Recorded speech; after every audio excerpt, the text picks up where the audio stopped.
Enquanto Deus não me chama, vou pregando o amor. E seja por onde for, deixarei rastros floridos, sempre dando bons conselhos, fazendo de mim um autêntico espelho, para que o homem veja o mundo mais colorido.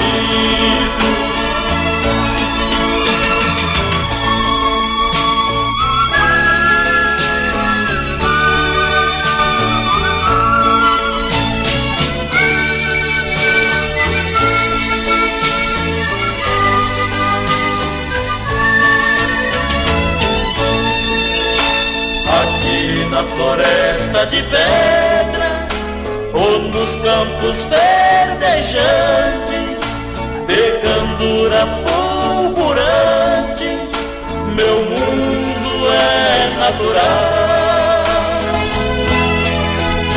Meus olhos felizes a tudo observam, fascinações que sempre me alegram. Qual sombra silente beijando o meu quintal.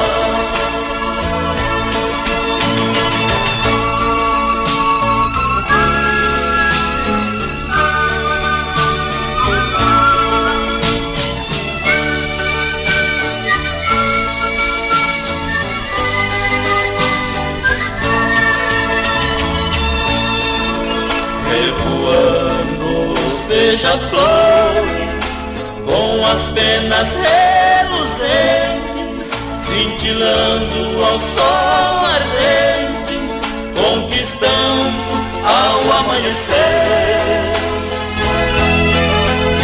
mostrando ao homem no seu esplendor a pureza da vida que é só de amor. Pra quem luta nela, acredita e